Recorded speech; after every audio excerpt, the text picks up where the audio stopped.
Welcome to Scriptural Works, a podcast that engages Scripture in new and innovative ways to produce meaning for today's postmodern world. Co-host Greg Camp, Professor Emeritus, Pastor and Biblical Scholar, and Patrick Spencer, Biblical Scholar and Silicon Valley Tech Executive, employ various interpretive approaches to generate new meaning from ancient text, revealing timeless wisdom relevant for ministers, lay leaders, and interested readers of the Bible. Get more podcast articles and other useful resources at scripturalworks.com.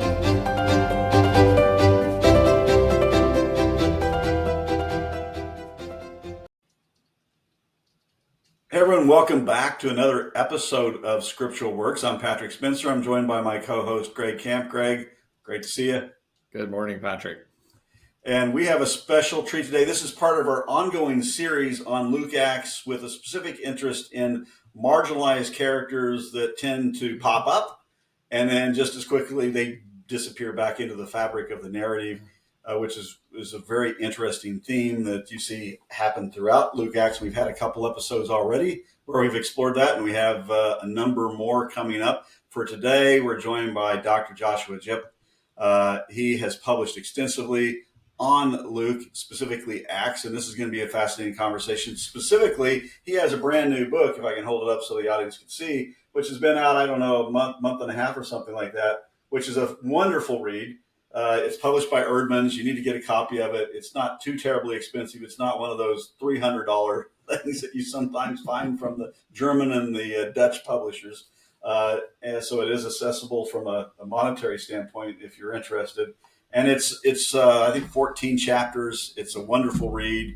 I've always thoroughly enjoyed reading everything that he writes because he always has a very interesting take that no one's thought of before, which is a thought-provoking process. So we'll be talking about, it's broken up into 3 chapters. We're going to be talking about the last section, or it's not 3 chapters, 3 sections. We're going to be talking about the last section that the title, as you saw there, was on Israel, Gentiles, and Christians. So we figure we'll focus in on the last section on Christians, which covers a lot of the content that he covers earlier on in the book as well. But it's a fascinating read. You need to make sure you get a copy. Joshua, thanks for joining us today.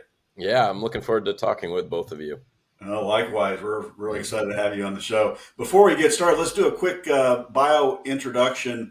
Josh is the director of the Henry Center for Theological Understanding and professor of New Testament at Trinity Evangelical Divinity School, where he teaches courses in New Testament studies and has served in various capacities since joining the faculty back in 2012. He's an accomplished scholar, author specializing in New Testament studies with particular emphasis, as I said, on Luke Acts, but he's gone way beyond that. Pauline theology, he's written a book on that, Christology, theological significance of divine hospitality in early Christianity, which comes out of his doctoral studies at Emory University, where he finished his PhD back in 2012. He has a Master's of Theology from Duke Divinity School, Master of Divinity from Trinity Evangelical Divinity School, as well as a Bachelor of Arts in Biblical Studies from Northwestern College. He's authored, as I mentioned, a number of books. He has an impressive background. He's a young scholar and makes me feel very humble when I look at the list of all the things he's published. As I mentioned, he has a book on Pauline theology as a way of life, Messianic theology of New Testament, Reading Acts, which is a small little book. It's really a wonderful book, and it's not too expensive as well. I encourage your audience to get a copy of that. Saved by Faith and Hospitality, which I think was an award-winning book back in 2017. It's a very accessible book for most in our audience. He has a book called Christ is King, Divine Visitations and Hospitality to Strangers in Luke Acts. I'm getting tired already going through the list. He's published extensively. And then he's written a ton of essays and particularly journal articles as well that have appeared in a number of different publications: Journal of Biblical Literature, Journal for the Study of the New Testament, Journal of Theological Interpretations, Catholic Biblical Quarterly, and so forth. So we're going to talk to Josh extensively about his book and Acts. The audience is going to find it fascinating, but before we do so, a quick ad from our sponsor. Are you ready to take your calling deeper? Abilene Christian University's Graduate School of Theology offers master's, doctoral, and certificate programs designed to equip ministers, scholars, and leaders for transformative service. Whether you're pursuing a Master of Divinity or a Doctor of Ministry or a graduate certificate in practical ministry. Abilene Christian University's flexible online and on-campus options help you grow in faith and impact. Learn more at acu.edu/GST. That's acu.edu/GST. I'm going to turn it over to Greg here, who has a few questions to get us started. But Josh, once again, thanks for joining us. Excited about this podcast today. Yeah, looking forward to it. Josh, let's start with something easy, but perhaps most meaningful for our audience as well. How did you get interested in Luke Acts? Was this something you picked up when you started doctoral work, or is this coming out of an earlier part of your life? Well, it actually started. I when I did my THM at Duke, and even before that, I was, and I still am, but lover of the Apostle Paul, and assumed that my doctoral studies would focus on Paul. But two things happened. One, I went to one of my professors, Luke Timothy Johnson, and told him about this idea that I had on Paul. And he said, "I don't like it." And I thought, well, shoot, because I like it. So I kind of tabled that idea for a while. And then at the same time, I also had a course with one of my professors at Emory, Carl Holliday, on Acts. And I realized two things. One, that the book of Acts was really, really fun. There's a lot of things in there, including just the early Christian movement into, non-Jewish territories or whatever, Greco-Roman philosophy and religion. And I just got really interested in that. And I also kind of realized that I didn't know the book of Acts as well as I knew some other texts. And so it just kind of became this really interesting, intriguing book that I wanted to explore in more detail. So that's kind of the genesis of it. It's I don't want to say a newer interest, but Paul was sort of my first love, to be honest. Okay. So with this new book, certainly everything that's possible to write about Luke Acts has already been written. So what's the point of this? No, what's the point of beginning for this? What was your genesis for this particular book? Okay, so actually I had, started during my PhD. Actually, I think probably the first essay that is in that book is an essay that was published in the Journal of Biblical Literature, and it's on the Areopagus episode. I wrote that in Carl Holliday's doctoral seminar.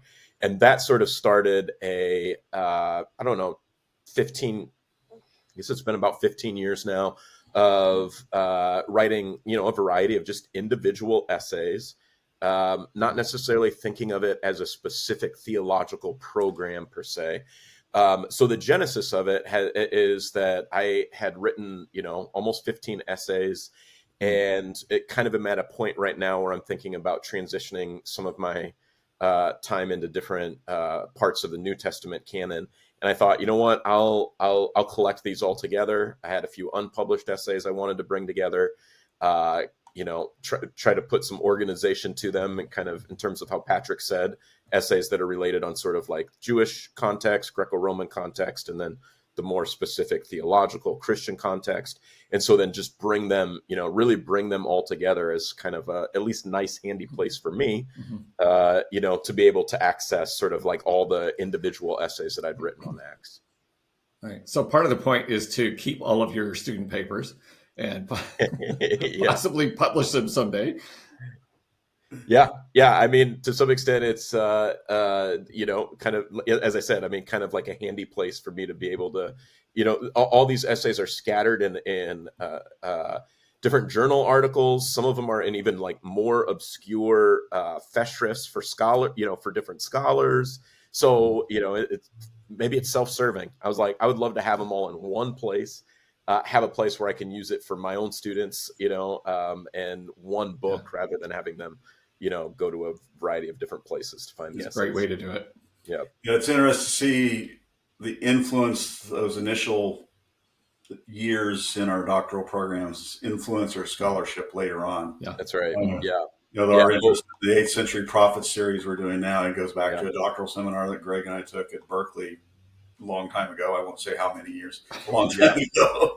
I have The a last paper we talked millennium. about in a podcast on the ending of John's Gospel that was part of a doctoral seminar like you that Yeah. ended up published in No, JS. I feel as if I was so blessed to have, I mean, I'm not going to name all my Emory faculty, but, like Carl Holliday and just sort of his careful exegetical analysis, his wide ranging knowledge of the ancient world. Like, it was a powerful seminar. I'm so grateful for him. And then the book's actually dedicated to Luke Timothy Johnson.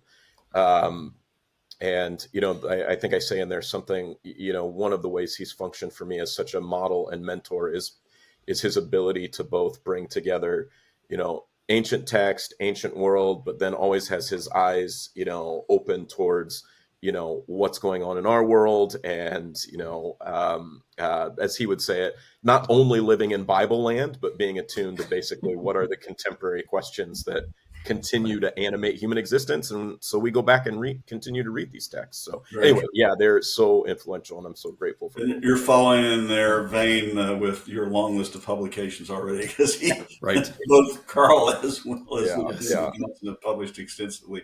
So I wrote down a few. I'll read you a few excerpts from the book as we go through this podcast. We usually only do that, but you had some really interesting things to say. I thought it's best just to feed you back what you said in the book, and then have you comment on it. There's one here when it comes to Lucan theology, which there's been an extensive amount written about, and you sort of challenge those past attempts as being partially there, but not all the way there, I think. But you say, a theology of Luke Acts that is true to the subject matter of the text is not only descriptive or historically, but is inherently self-involving, which is an interesting statement, as it summons the reader to believe, confess, obey, and understand the entirety of one's existence, both her or his thinking and willing, in light of the God revealed in the text.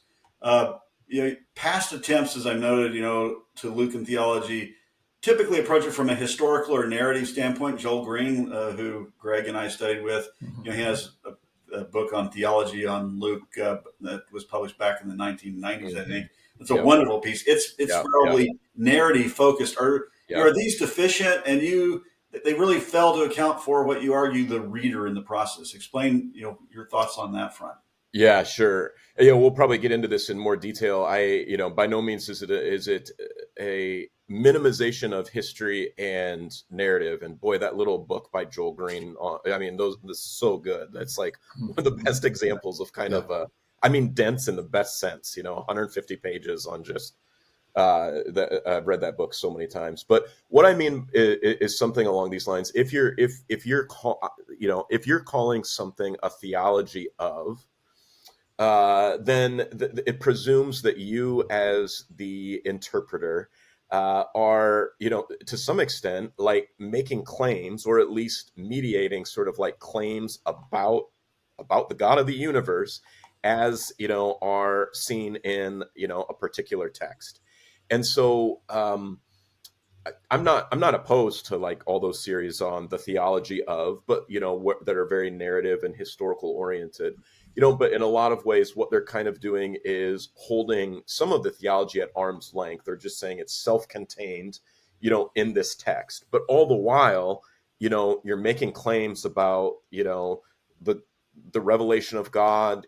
He's acted in this way to resurrect a crucified person that he's designated now and his Messiah and his Son. I think Joel, he's been influential on me in this regard as well too. But there's a level of which, yes, you are involved in observation, what is being said in the text, but you can only hold it at arm's length for so long before then that text is, sort of like putting you in question. What do you agree? Do you respond? Do you, does this make sense of the world? Or so it doesn't mean that necessarily every reader has to accept or believe or take all of those claims as the basis for his or her own existence. But I am saying that they're self-involving in the sense that they are so explicitly theological. As you enter into that narrative world, you're then adjudicating, ways, about, who God says he is, how should we live.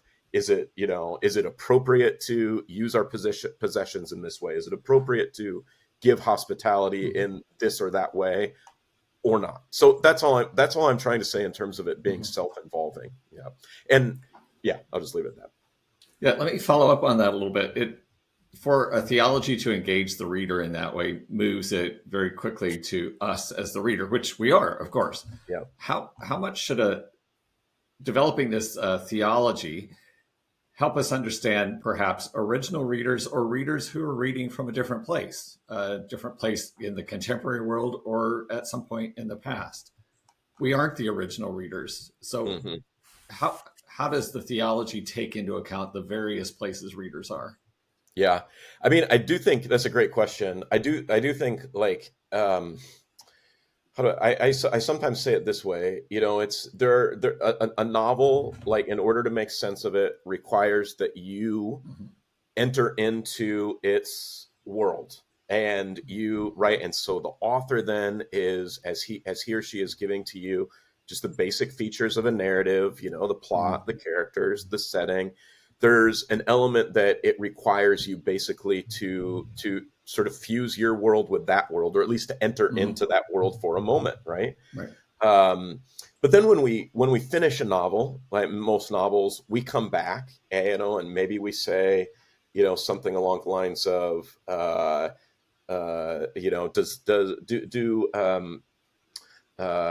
whatever, does the world of Lonesome Dove, and the morals and the characters, how does that fit or help me understand or live in my world, 21st century Chicago, white male, blah, blah, blah. Right. And then there's sort of like this dialogue that takes place. I think the same thing happens with any contemporary reader of Acts that's reading it carefully and wanting then to evaluate, reading it for more than just, sort of an interesting text. But Acts is doing it, I think, in a little bit different way than the Brothers Karamazov or Lonesome Dove or pick your novel. Like it's actually saying that that somehow, like, the world, like, it is the world is what it is, and because God has intervened and acted in a particular way, And so when you come back to your world, then I think there's still like a requirement to basically think through, what do I say about God? Did he resurrect? Like Acts wants you to, wrestle with, did God raise Jesus from the dead? If he did raise Jesus from the dead, then there's sort of like these implications that are then, going to follow. And if he didn't, well, then we decide against it, or whatever. But it's a little bit different in that Luke is trying to give a more, this may not be like a fun word, but more of a hegemonic, totalizing, the world is this way. God has done this, and then what do you make with it? What do you make of it? So whether you're a 21st century, Chicagoan white male, whether, just name your social identity or your time period, there's still going to be this, maybe fusion of horizons where you enter into that world, you come back to your own, and then are involved in kind of that kind of critical dialogue. I hope that makes sense. Yeah. So if it's Theophilus or if it's Joshua, you still have to engage that world. Yeah. Right. You might be whoever Theophilus is. I have no idea, but right. You have he's at least, late first or early second century, right, author that is doing the same sort of thing, but in his particular place with his particular social identities, as Joshua Jipp is, even 2,000 years later, in his own particular place and his own particular identities. Yeah. That's wonderful. Now let's turn to the text a little bit. Specifically, you talk about it's hard to escape the prologue, the first 4 verses of Luke, which sets the table for all of Luke Acts in many ways. Then you have another short little prologue at the beginning of Acts 1 and 2 verses there. But you talk about how that that prologue sets the table for the theology of Luke Acts, specifically through this concept of narration, which is a moralizing impulse, I think is how you describe it.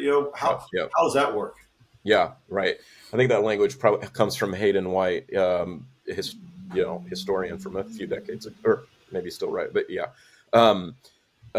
So I would put it this way, that basically, Luke is crafting, says in the first 4 verses, right? He's crafting, as you said, right? A diegesis, or, about the things that God has done or has, play.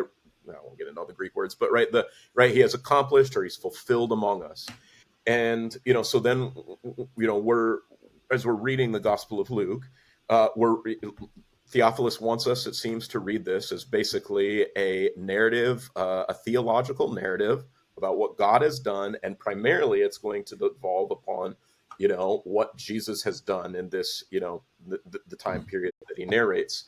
It's a moralizing impulse because, in the sense, like, it's very ordered and arranged then that you follow the character of Jesus. And of course, Luke is not, he's super biased and wants you to accept that sort of, the protagonists are Jesus and those that, listen to him and the disciples, and the antagonists are those that either, on the one hand, maybe listen but aren't interested, or maybe they critique, his Torah practice, or maybe they even crucify him. So it's very moralizing in terms of the sense that he's setting you up to, it goes kind of almost without saying, but that Jesus is the protagonist or the hero of the story. And wants you to align sort of with those characters. Acts does the same thing then in the first two verses, where it says that basically Jesus, in his first account, Theophilus, I told you everything, about what happened, what Jesus began to do and to teach. Mm-hmm. The implication now being that as Jesus has been raised from the dead and exalted at the right hand of God in heaven, what he began to do and teach, yes, is now still on display as the risen Jesus is going to be sort of, animating and working out his purposes in the life of the earliest Christians. So I hope that helps in terms of, some of how I understand the prologues to influence how we read the text there. Well, Joshua, you note that in your book, whatever else it may be, Luke Acts is all about God, which you've just been saying. And one finds that God's purposes come to fruition only when the church rightly interprets and aligns itself with what God has done, which is part of what he's doing with Theophilus, is trying to line that out for him, I suppose. Yeah. Yet that can be easier said than done. And we see this even in the text. And you go on to say, divine activity is then never obvious, often ambiguous, and hence mandates human interpretation. Yeah, right. How do you have this need to align with God, and yet it's ambiguous? How do you reconcile those two? Yeah, it's such a good question. So this is one of the things I think is fascinating throughout the book of Acts is, just as you said, it's all about God. God is doing things. I suppose in some ways, if divine activity was just unambiguous all the time, well, or if we thought it was, the temptation then would be to, and obviously there's examples of this, but it would basically be to, wield God for authoritarian purposes, or he's put him in a box, right? That basically he's subordinate to sort of what our agenda and our wishes are.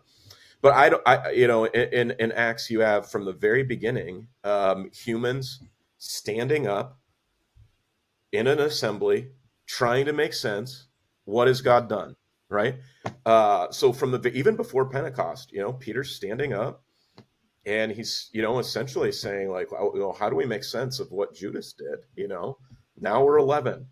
And, this guy that was, Jesus has been raised from the dead, but apparently, we have 11 of us here, and one of him was a traitor and was treacherous. And, he's then together in the community in a context of prayer.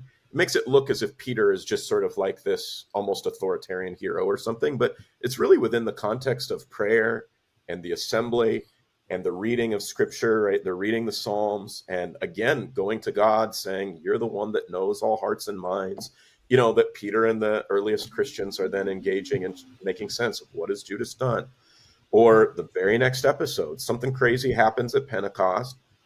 That could be, the text sets it forth, that could be a variety of different things. Mm-hmm. Maybe it's religious ecstasy, or maybe it's drunkenness, or, Peter's the one that stands up and says, no, right? Again, let me show you what scripture said. Let me take you to recent human experience, and then let me articulate for you sort of the plans and purposes of God. So, or let me just give kind of a more less famous example, in Acts 16, when Paul and his team wants to like go back through Asia Right. and minister, and it says something like the Spirit of Jesus wouldn't allow them, and so and then they get the Macedonian man, right? And I bet some of that was a little bit more mundane about the Spirit of Jesus not allowing them, in terms of, I don't know, maybe the boats and the financial resources, or the whatever it was, or something on the ground there, prevents them from moving, and it requires a level of human discernment and prayer, in terms of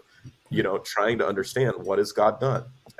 So that's you're right. I mean, I don't know if I have like a way to resolve sort of the paradox. Like, divine activity is all throughout Acts.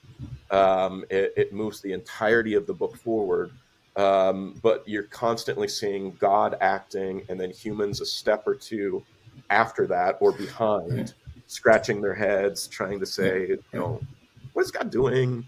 How do we make sense of this? Yeah. And much more well known, of course, is the council in 15, Acts For sure. 15, Yeah. where they're trying to figure this out. And it totally seems to chase them around for a very long time. Yeah. I don't think Acts is like a handbook or like a manual for how to do things in the church, Definitely not. Yeah. But I do think the prominence it gives to this role of, the communal discernment, and how they seek to go about it, and how they're, the wisdom that they need to try to understand what God's doing is a pretty long-lasting kind of mandate or influence for Christian readers of Acts. Yeah. You brought up Peter, so this is a good segue, Sure. I think, to this question we had for you, Joshua. Peter's characterization in the Cornelius episode, which is one of the more prevalent, well-known text or episode scenes in the book of Acts. You note the narrator has not entered into the story to say God did, God said, but rather has allowed Peter to discern, interpret, and name God's activity in surprising events, which it ties back to not only earlier scenes in Acts, but ties into important parts of the Lucan narrative and Lucan theology, if you may. Some of that stuff that we referenced in Joel's book, I think, is covered in there, but in one of his more recent books. How does all this play out? This is a really interesting scene. You have a whole chapter, I believe, on the Cornelius episode. Yeah, I mean, it's one of my, it's I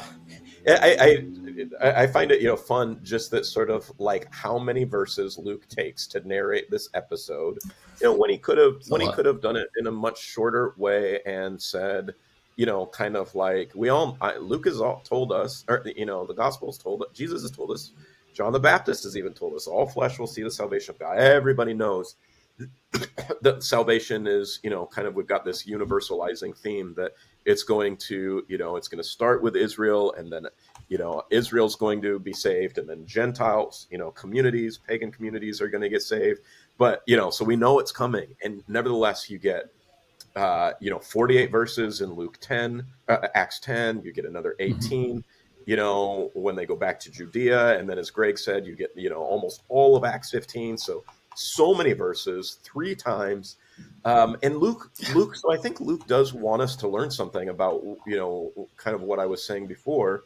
I won't describe the whole Acts 10 scene, but, if you go back and read it, right, you've got these parallel visions. Cornelius, first Peter's receiving a vision that he's confused about, a sheet coming down from heaven, don't call anything common that God's cleansed. Cornelius is receiving a vision at the same time that he's supposed to send, to Simon's house and go get Peter and bring him back, and so there's this divine kind of like God setting up, these parallel scenes. And then you have, really this back and forth hospitality. They come to Peter and Simon's home, Simon the tanner's home in Joppa. The embassy of Cornelius does, and Peter has a choice here. I don't know who they are. Send them back, but he receives them. There's a level of openness. He doesn't know where this story's going, but I think he's demonstrates the right posture of openness and hospitality.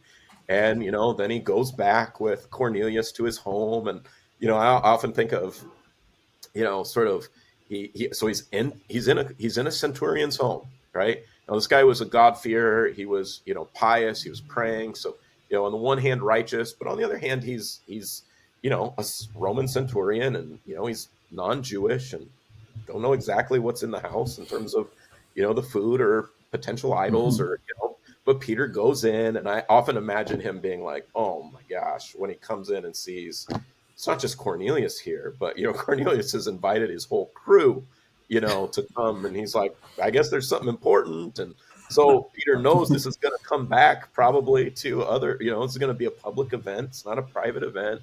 And throughout the episode, Peter is portrayed as, I love the language of, he's annoyed, he's provoked in his spirit, he's confused, so there's this demonstration of hospitable openness to God might be doing something, and to this, Cornelius and his assembly, without knowing exactly where it's going, and then it's made clear when basically the Spirit interrupts Peter's speech, and descends upon Cornelius and his people, and they start engaging in prophetic utterances, and Peter is finally led to, I think, the right claim.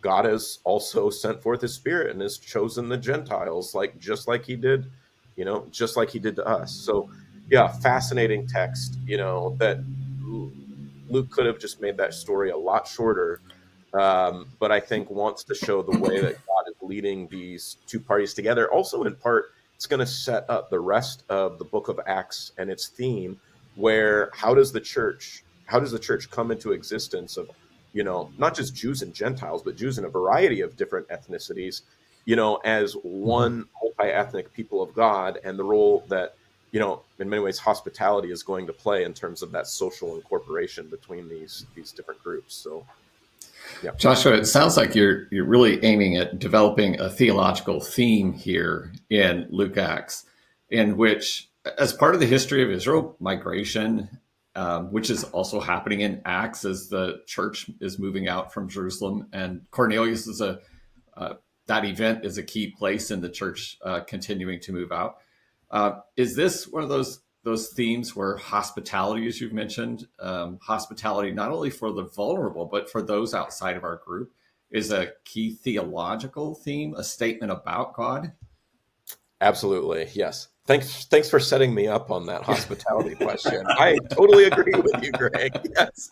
Yeah. I mean, I think, how long do I have on this point? But for sure. I mean, it's one of the literary threads that, ties the Gospel of Luke and the Acts of the Apostles together, So Jesus is this itinerant, traveling, journeyer, no place to lay his head, and in many ways is evaluating people, based on, do they show openness to him, as the presence of God at work within him, or do they not, right? And I mean, maybe one of my favorite passages in all the Bibles, the Emmaus episode, where, I always say it this way, it's like the disciples know about the empty tomb, but they still don't know that stranger is the risen Jesus.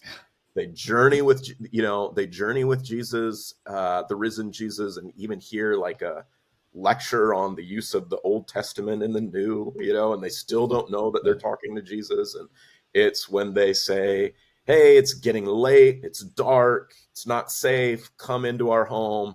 And, of course, Jesus breaks the bread, and Luke says twice their eyes were opened in the breaking of the bread. I mean, if there isn't a more explicit way of, narrative way of saying the risen Jesus will continue to be made known, right, in your midst, when you share these Jesus-like meals and, open yourself up as host and guest, to others. I don't know, how he could have done it. So yeah, then throughout Acts, there is this way in which, right, the church is, starting in Jerusalem, right? We end in Rome, but, all over the ancient Mediterranean world, there are these little pockets of followers of Jesus that have, in many ways come into existence because there have been these itinerant people coming into their community, and they've now engaged in this back and forth hospitality relationship. They've shared their possessions. They've, devoted themselves to the church's practice. And so, yeah, absolutely. I think hospitality to strangers really is a core feature of Jesus, of the church, is the way, both Luke and Acts describe it. When we're going to delve into some of the specific examples you call, and you break the section up into several different chapters. The first one deals with what you call the migrant Messiah.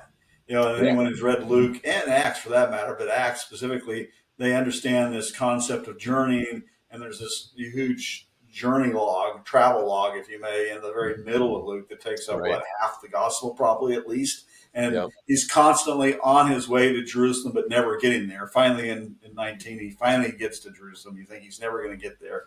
But you have this really fascinating chapter that spells all this out and ties us back into Lucan theology. Talk a bit about your argument in that chapter.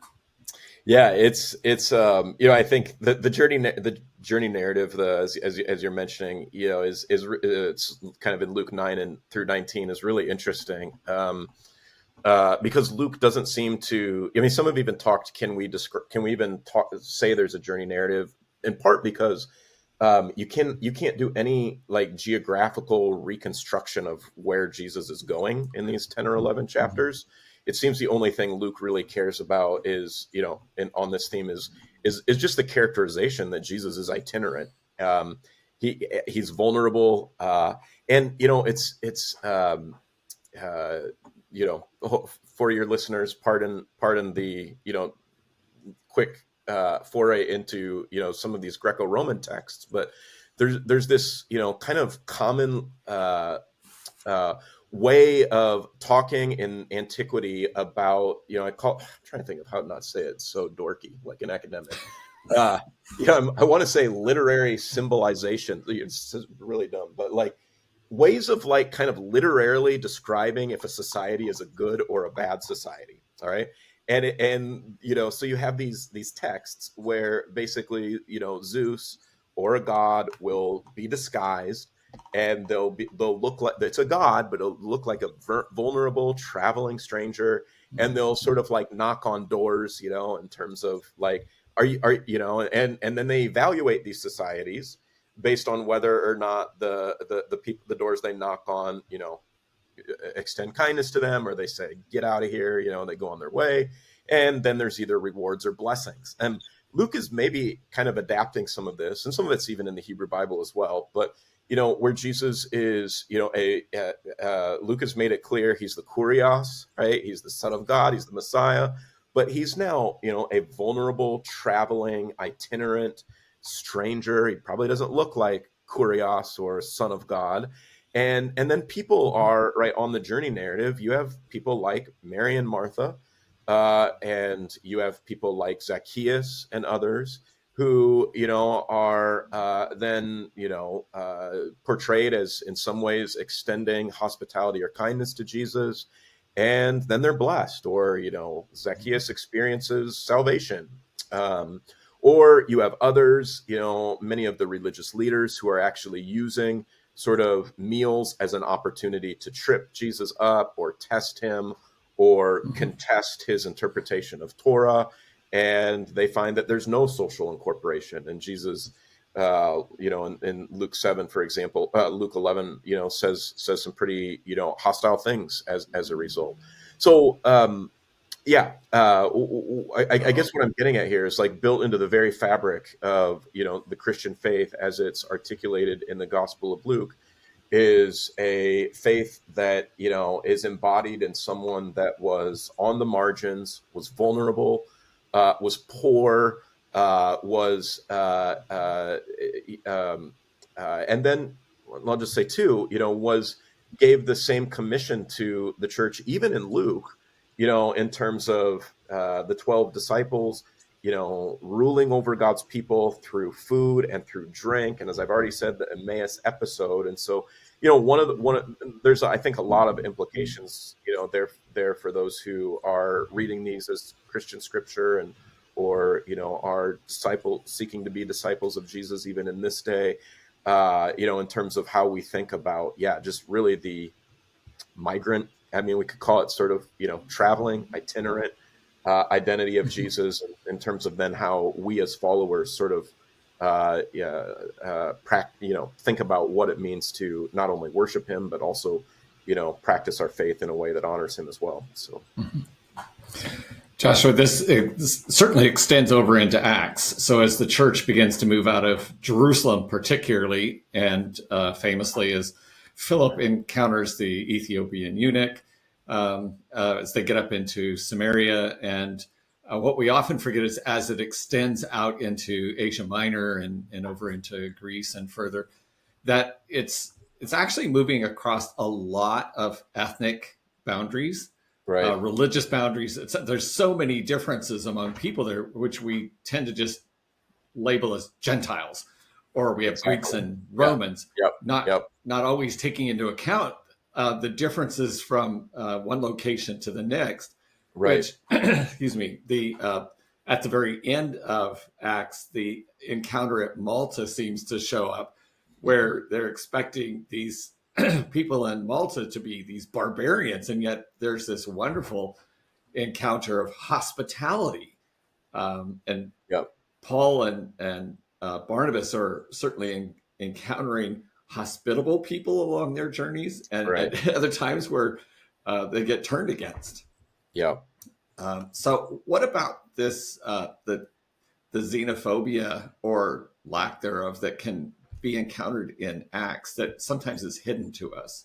Yeah. I mean, I have a couple of thoughts on this, but one would be, I argue in the book that Luke will often you're bringing up one of them, but will often activate certain stereotypes that an ancient reader might have had, and then doesn't always follow through on the stereotype. In other words, at times will activate a stereotype, basically, in other words, to subvert it. So the barbarians, I mean, I already mentioned the centurions, there's been work that's demonstrated that if you were to reconstruct sort of like what would be some of the stereotypes of centurions, it wouldn't be that they were zealous, prayers to the God of Israel by any means. It would be, much more along the lines of they're violent, brutish, exploitative. They're not kind. They're not hospitable. Yeah, for sure. And the barbarians, I mean, there's barbarians is definitely a stereotyping term. Comes from, its derivation is really making fun of non-Greek language with the bar,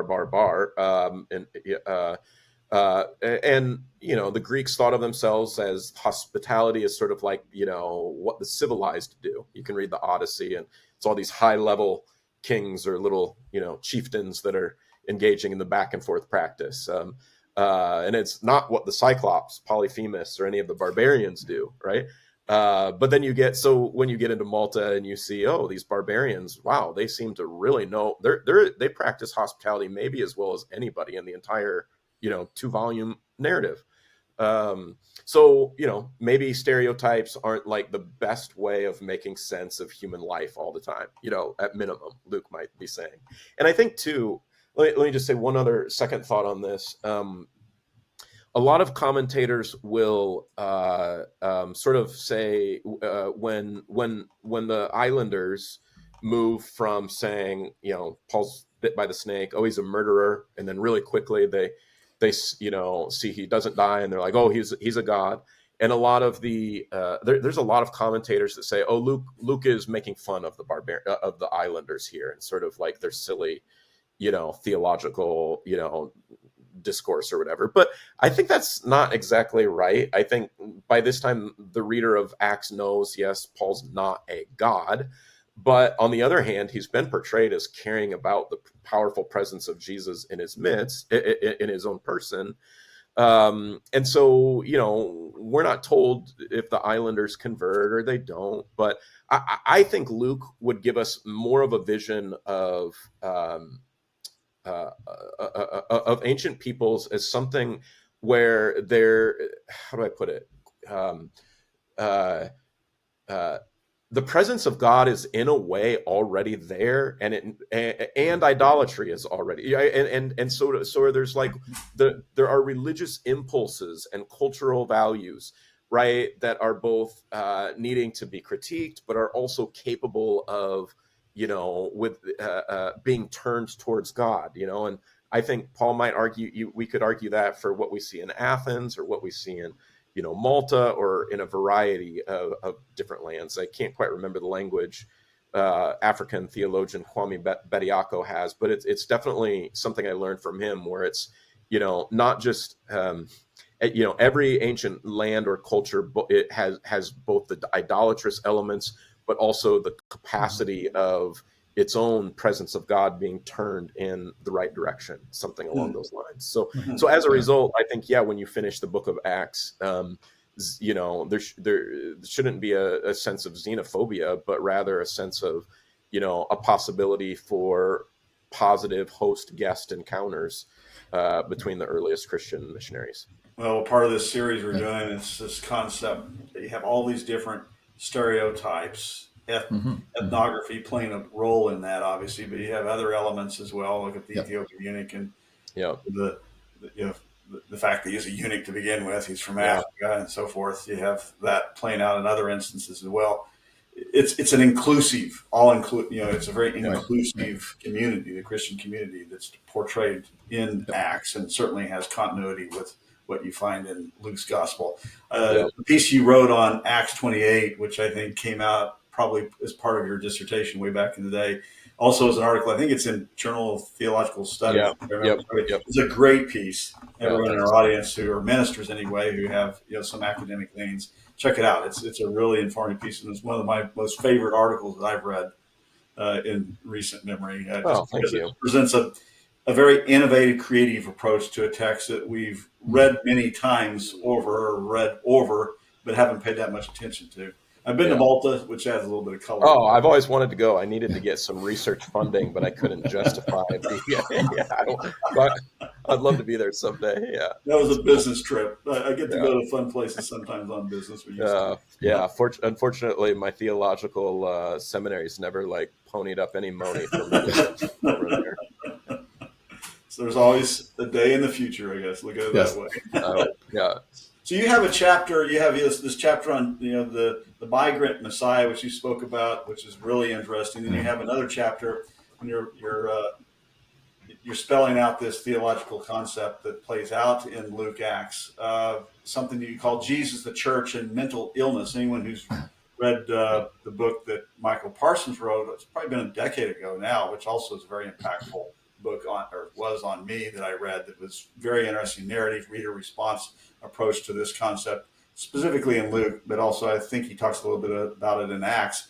But this is a interesting chapter because you specifically hone in on two healings that exemplify how Jesus's healings, you say, are enactments of release and liberation from satanic oppression that ushers in shalom, which ties back into the synagogue speech in Luke 4, but in these two instances of healing, you talk about how this plays out. And there's four elements, I believe, that you indicate, or indications and such. Can you delve into those details for us? Yeah, sure. I don't have the four memorized, but I probably can get at least two or three of them.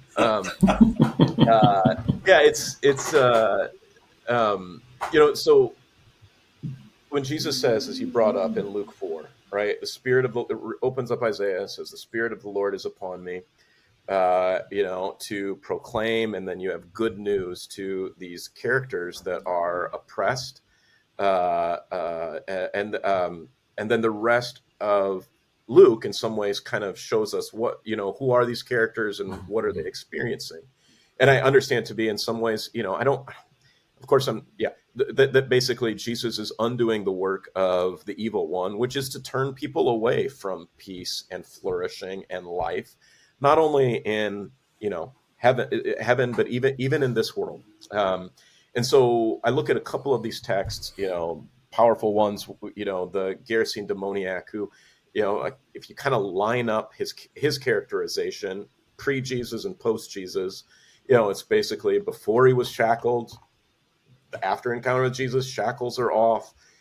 before he's not in his right mind and after he's in his right mind. Before Jesus, he's naked. After Jesus, he's clothed. And then he's capable of basically returning home, which I think is such a, cool detail. If we know people with different forms of, illness or, and ways in which they can, whether they're just thinking in a contemporary way, it could be addictions, or it could be, mental illness in a way that they can cause familial rupture, and this man's now capable of going back and being reunited with his family. So, a sense in which, and he's living amongst the tombs, like amongst death, like amongst the evil one here. So, what do we do with that? Somehow his encounter with Jesus, Jesus enters into basically his real bodily pain, his physical suffering, the mental torment that obviously these demons have created.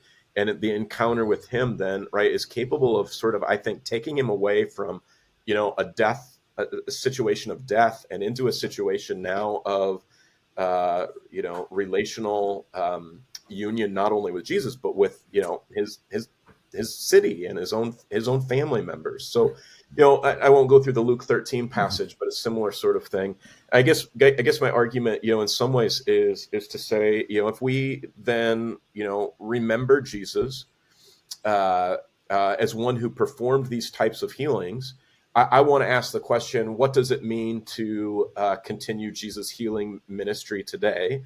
And, I'm not against like charismatic gifts or whatever of healing, but like one of the ways maybe we do it is actually following Jesus by entering into people's, bodily pain or their suffering. This is, talking about Acts, not James, but, James tells the church, I don't know why, exactly they've got the oil or, whatever, the elders are supposed to do this, but what are they doing? Like they're remembering Jesus in terms of not like pushing away, those that are ravaged by, mental illness or bodily pain and suffering, and doing what a lot of societies do, which is sort of keep the sick, in a mental institution or in a hospital, or, it's sort of like we figure out ways to touch them and to actually bring them close. So, Jesus is remembered as one who didn't shy away from real life pain and suffering. He entered into it. We also, see that sort of like these characters then become, in many ways, kind of like like these minor characters kind of become heroes in the Gospel of Luke, or at least protagonists. And so, it's their bodily suffering and weakness. Paul in many ways follows on with this, in his apostolic ministry, but in suffering and weakness, we also, in vulnerability, there's the capacity then, to see the work of God, and not just what, most people would think that, God equals, triumph, or God equals power. But even within these people, we're seeing, opportunities for bodily suffering and weakness to reveal God, obviously there's a lot of challenges if you start to, I'm just speaking pretty high level in terms of, then you get into sort of like the nitty gritty, and, I'm not obviously getting into those sorts of details. Maybe it's not my, we would need a pastoral theologian or whatever to talk a little bit more about this. So I'm not saying it's, it's easy or whatever, or that stigmas and stereotypes are, we just reject them and just, like just welcome everybody. It's like, yeah, there's going to be some challenges if we don't ever think about any sort of like, what are our resources? What are limits? Are there boundaries?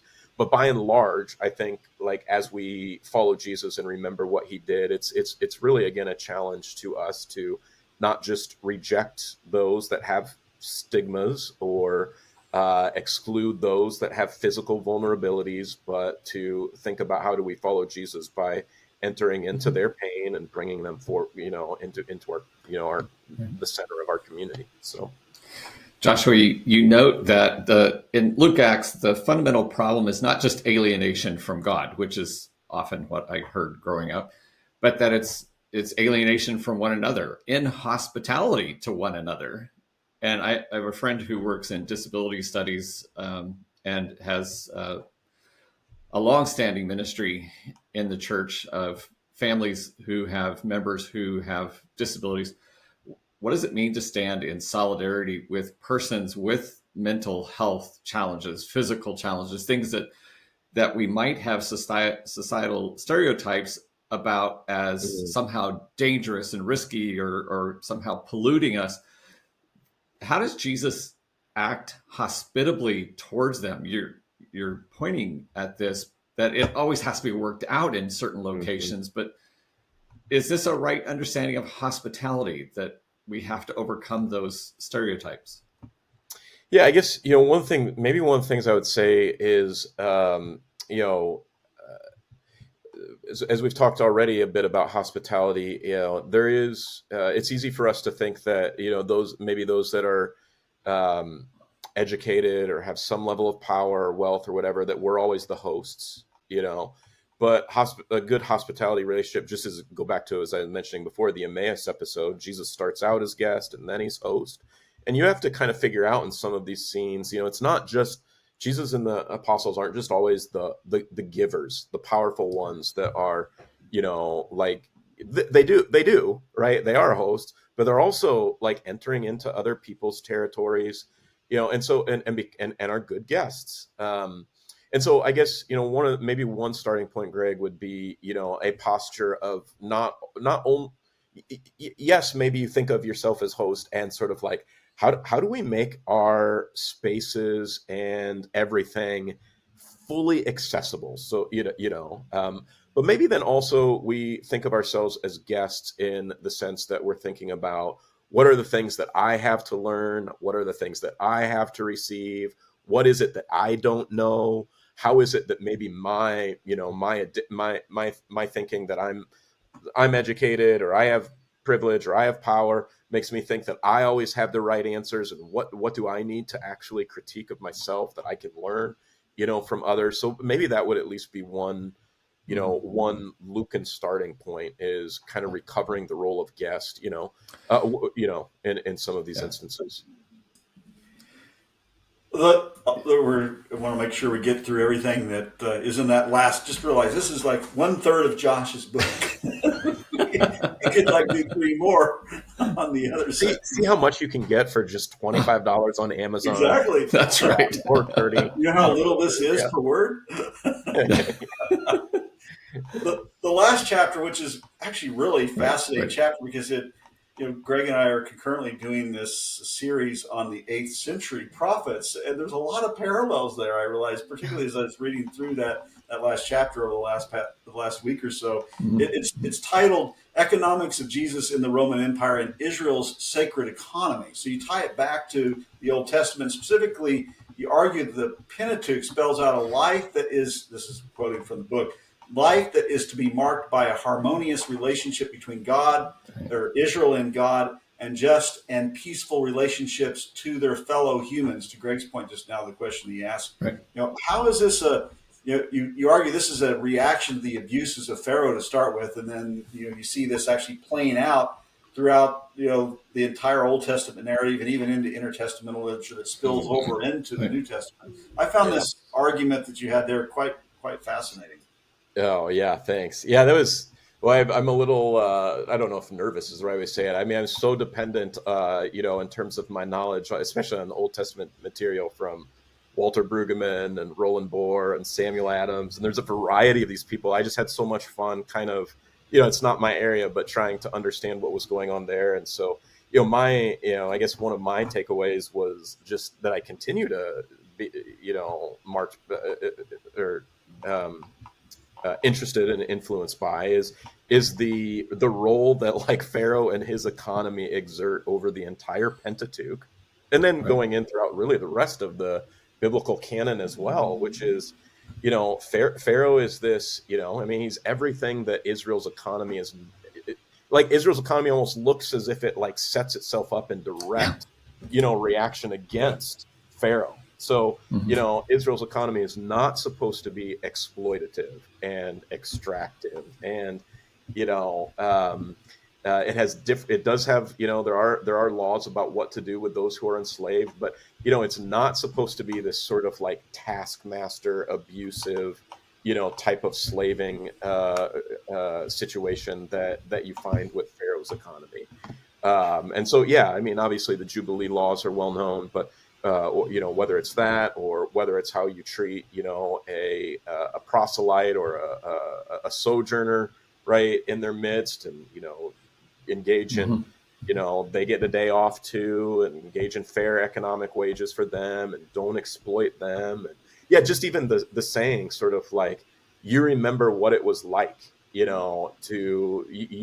think it's something like, the heart of a slave because you were enslaved by Pharaoh, and I'm a God, right, that is, impartial and just and, provides for the widow and so their clothing and, so anyway, maybe I'm rambling, but sort of, yeah, I really, in my work through the Old Testament was, I guess, saying, there is this strong reaction in Israel's economy to Pharaoh's economy. And then when we move to, the New Testament, we see what Luke and Acts is doing. Again, you have a situation where, there is the power and the wealth is tied up in the hands of a few. Where subsistence level, kind of farming is a reality for most people, and even there's a population, right, that are on the brink of one bad harvest is, potential starvation or something along those lines, and so trying to look at ways in which Jesus. I like when I hear a sermon on stewardship, but sometimes like stewardship has this like overly. Like you really have what you have, kind of, and just give a little, and it's sort of like I'm not so much against that as much as like Jesus is, I think, in some ways criticizing the workings of the entire economy a little bit more, that might then put at a more systemic level people into situations of where they're unable to flourish because of their indebtedness to sort of like an oppressive economic system. Anyway, so that's kind of what I'm trying to tease out a little bit in that long chapter. Joshua, this is that connection between an intended Old Testament economics over against Pharaoh's economics is pretty easy to see in Luke, particularly in Jesus' parables, his teaching in Luke chapter 4. How does that show up in Acts? Yeah, I think it shows up, a little bit more in terms of like the early Jerusalem community, at least in terms of probably, we might in those Acts 2:42 through 47, 4:32 through 35, think that this is just like, a private meeting of the church, right? But presumably, I mean, Luke says that this is how people are getting saved, Acts 2:47. How? Well, they encounter the apostles' teaching, they encounter the prayer, the life of the community, presumably because the Jerusalem community is making these, homes and free meals like available, right? And presumably, a lot of the people that are attending, right, are coming because there are these opportunities to, eat and drink. Acts 4, quotes then, I think it's, what is it quote? I think it's Deuteronomy 15 where, Acts 4 quotes, basically there was not a needy person amongst them, right? So, not necessarily an early form of communism, which is, always we were so squeamish in Acts commentaries, are the early Christians communist, but rather sort of like, I don't think, in other words, they were just pooling all their resources in a pot, but they were so devoted to all of their people's having their basic needs met that they weren't saying, this is mine, but like Barnabas demonstrates, I don't need to be a benefactor. I don't need to play the status increase game of, being a landowner, right? But I'll even let it go. And then some people say like, well, he's a bad businessman, right? But like basically, sort of he could have used that for investment, but right, sells it, to basically, care for the needs that were arising within his midst. And you actually, it's not, the passages aren't as famous as the Acts 2 and the Acts 4 passage, but you actually do see in other communities, Acts 21, Acts 27, there's other places where they're eating and seem to be imitating what the Jerusalem community was doing. So that's how I would say there's still continuity with Jesus, though, in Luke, even though it looks a little different.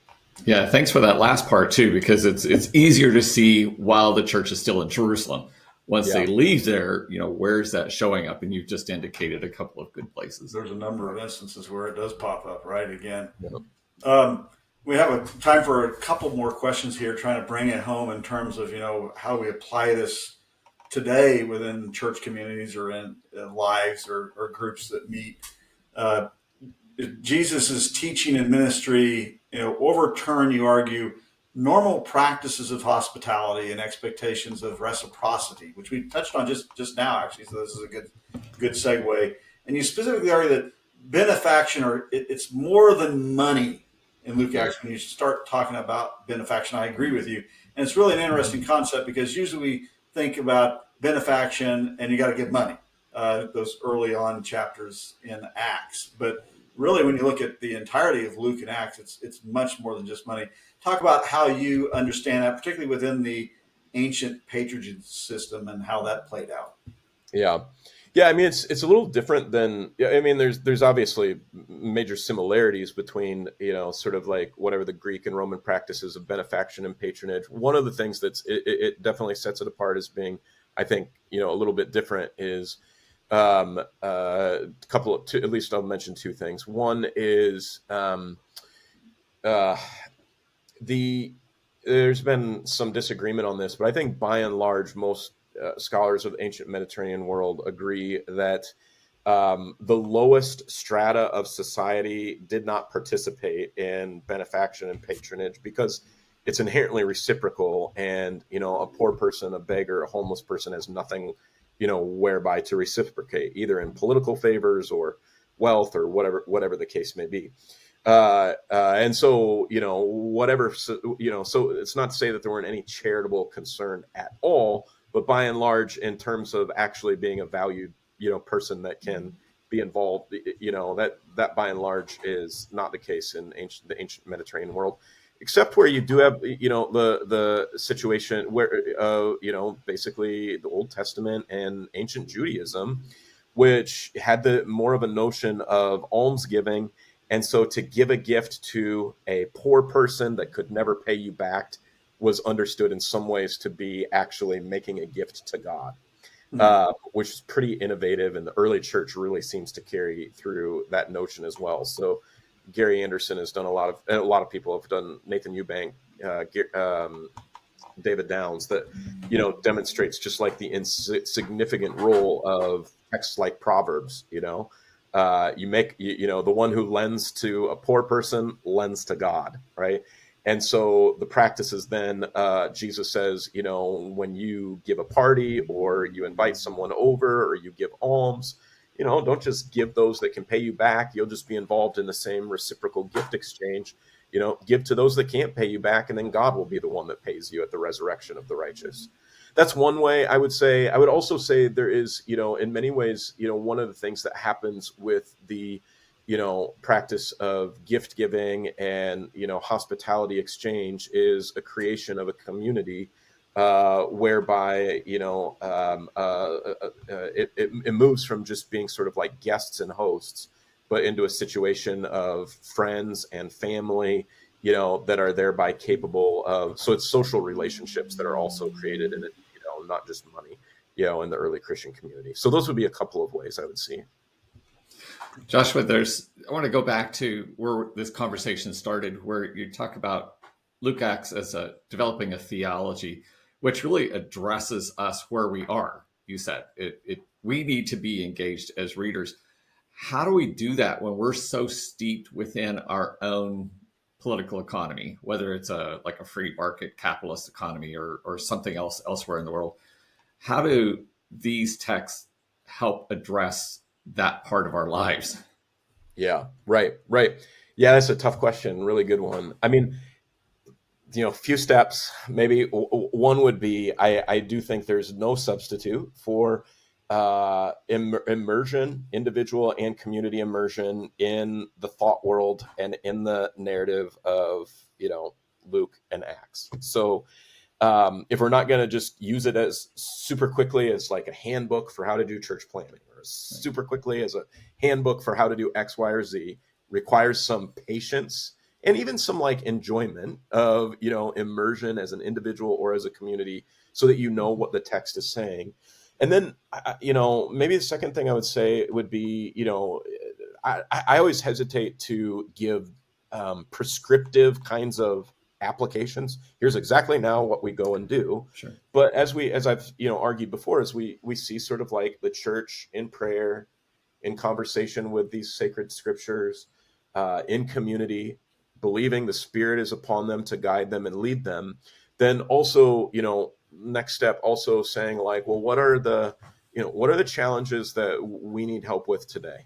Now, maybe Luke Acts doesn't tell you exactly what you should do in terms of, 2025 and immigration, but I bet actually you can, sort of like take some of its values and be formed as a community in a certain way that then you can sort of like live out or perform, right? Sort of like a 21st century vision of what it might mean to follow Jesus in, that particular way. Or, is democracy, is certain politics, on this, actually tempted, sometimes it can be a little more direct than we think. So like when Herod Agrippa is withholding food from people, because he's mad at them. I don't know. Sometimes there's like some little more direct applications, but in general, I would say, one that's been formed by these texts, bring into conversation then look into the world. What is it in the 21st century, that Christians are struggling with or need help with? And, I hopefully the Spirit of God then will, sort of like bridge the gap, so that we can sort of like be faithful performers, of what we're seeing there. And as you say, it's not just reading Acts or Luke or a particular passage. It's seeing that even they were in conversation with their scriptures. That's right. As the encouragement that we should see this as part of a longer engagement with God's activity in the scriptures that we have handed down to us. Yeah, that's right. And even just having the wisdom to know, like, well, which text needs to be forming us to, like you said, you're in a series on the 8th century prophets, or do I listen to what Ecclesiastes has to say about possessions right now, or do I listen to Luke, or how do I, like sometimes there requires sort of like tensions within the canon, and we need to know sort of like we need good pastors and communities to help us know sort of like which of these texts we should be sort of like pressing into for which particular challenge. Hope that's. And sometimes looking at texts like some of the ones we've been looking at in this series that we've skipped over, or we really haven't looked at the narrative and reader nuances that exist within those texts that bring new meaning to us. That's right. Yeah. Hopefully today's conversation did for everyone. So Joshua, I hate to say this, we're out of time. We could go on and talk to you for 2 hours, but you have things to do and we might have things to do. I'm not sure. I want to encourage our audience to check out your book on Amazon or simply go to the Erdman site directly. It's a fascinating read. And it's really a compilation of all the things Joshua's done or written about over the past 10 or 15 years. And he's written some very thought-provoking ideas in some of the journal articles that he's published, and that all comes to fruition in this book. And he's written a number of other books as well. Some of them are a little more expensive than others, but many of them are quite accessible from your budget standpoint. We encourage you to check those out as well. So Joshua, thanks so much for your time today. We were delighted by having you on the podcast. Wonderful. Yeah, it's been a lot of fun. It's been a great time. I appreciate you guys taking the time to read the text carefully. So yeah, thank you. Yeah. And for our audience, check out other podcasts on YouTube, Apple, Spotify, or your favorite podcast channel, or simply go to scripturalworks.com and you can find this podcast as well as a number of others. And then we have companion articles that go with each podcast as well. So make sure to check out the companion article that goes with today's podcast. We look forward to having you listen to our next episode. Thanks a bunch.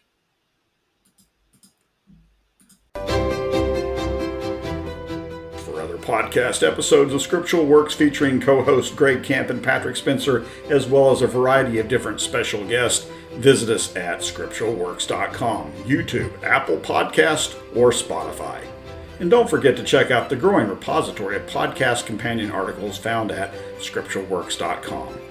And finally, if you find our podcast episodes thought-provoking and helpful, make sure to share them on your social channels.